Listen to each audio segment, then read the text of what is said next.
Hello, എന്താടോ tension? എന്തിനെക്കുറിച്ചാണ് താനിപ്പോൾ ആകുലപ്പെടുന്നത്? ആകുലതയുടെ ആവശ്യം ഉണ്ടോ? ദേ, ഇംഗ്ലീഷ് കവിയാണ് വിർജീനിയ വുൾഫ് എന്ന പേര്. വിർജീനിയ വുൾഫ് പറയുന്നത്, എന്ത് സംഭവിച്ചാലും ജീവിക്കുക, മരിക്കുന്നതിന് മുൻപ് മരിക്കരുത്, സ്വയം നഷ്ടപ്പെടുത്തരുത്, പ്രതീക്ഷയും നഷ്ടപ്പെടരുത്, ദിശ നഷ്ടപ്പെടരുത്. നിങ്ങളോടൊപ്പം നിങ്ങളുടെ ശരീരത്തിലെ എല്ലാ കോശങ്ങളുമായും നിങ്ങളുടെ ചർമ്മത്തിലെ എല്ലാ നാരുകളുമായും ജീവിക്കുക.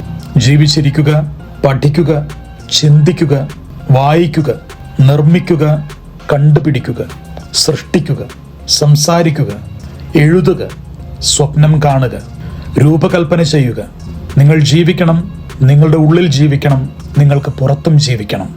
ലോകത്തിന്റെ നിറങ്ങൾ സ്വയം നിങ്ങളിലേക്ക് നിങ്ങൾ നിറയ്ക്കണം. സ്വയം സമാധാനം കൊണ്ട് നിറയ്ക്കുക, പ്രത്യാശയിൽ എപ്പോഴുമായിരിക്കുക, സന്തോഷത്തോടെ ജീവിക്കുക. ജീവിതത്തിൽ പാഴാക്കാൻ പാടില്ലാത്ത ഒന്നേ ഉള്ളൂ, അതിൻ്റെ പേരാണ് ജീവിതം. കവിയുടെ ഈ നിരീക്ഷണം ഒരുപക്ഷെ നമുക്ക് ഏറ്റവും അനുയോജ്യമായ ഒന്നാണ്. എന്തെല്ലാം ആകുലതകളിൽ ജീവിച്ച് ജീവിതത്തിന്റെ നിറങ്ങൾ ചോർത്തിക്കളഞ്ഞവരാണ് നമ്മൾ.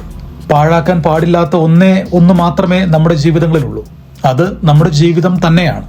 അനാവശ്യമായ ഉത്കണ്ഠകളും ആകുലതകളും കൊണ്ട് നമ്മുടെ ചുറ്റിലും പ്രപഞ്ചത്തിലും നമ്മിലുമുള്ള സൗന്ദര്യത്തെ നമ്മൾ എത്രത്തോളം ചോർത്തിക്കളഞ്ഞിട്ടുണ്ട്. കുറെ കൂടെയൊക്കെ ജീവിതത്തെ അവധാനതയോടും സമാധാനത്തോടും കൂടെ സമീപിക്കാൻ നമ്മൾ പഠിക്കേണ്ടതുണ്ട്. നമ്മളേറെ ഉത്കണ്ഠപ്പെട്ടതുകൊണ്ടൊന്നും വലിയ മാറ്റങ്ങളൊന്നും നമ്മുടെ ജീവിതത്തിൽ സത്യത്തിൽ സംഭവിക്കുന്നില്ല. അത് നമുക്ക് അറിവുള്ള കാര്യമാണ്, അല്ലേ?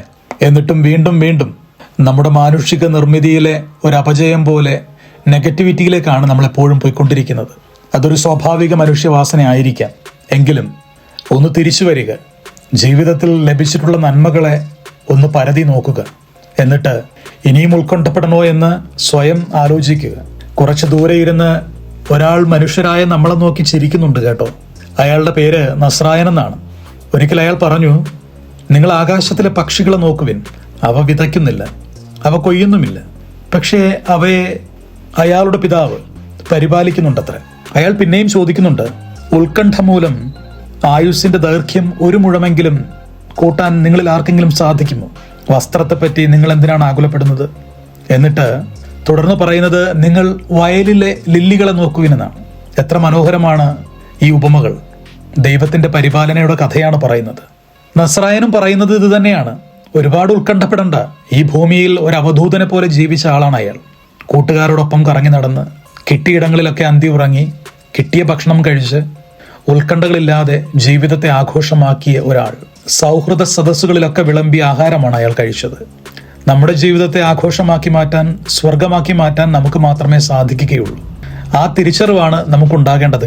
There is only one thing you should not waste in your life, and that's life. കൂടെയുണ്ട്, കൂട്ടിനുണ്ട്, പിന്നെ എൻ്റെ പ്രാർത്ഥനയും.